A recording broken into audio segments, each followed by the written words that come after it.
माझ्या मृत्यूनंतर माझे अवयवदान करेल, ज्याचा उपयोग इतरांना नवीन जीवन देण्यासाठी होऊ शकतो.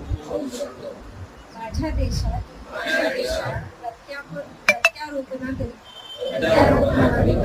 अवयवांची कमतरता लक्षात घेता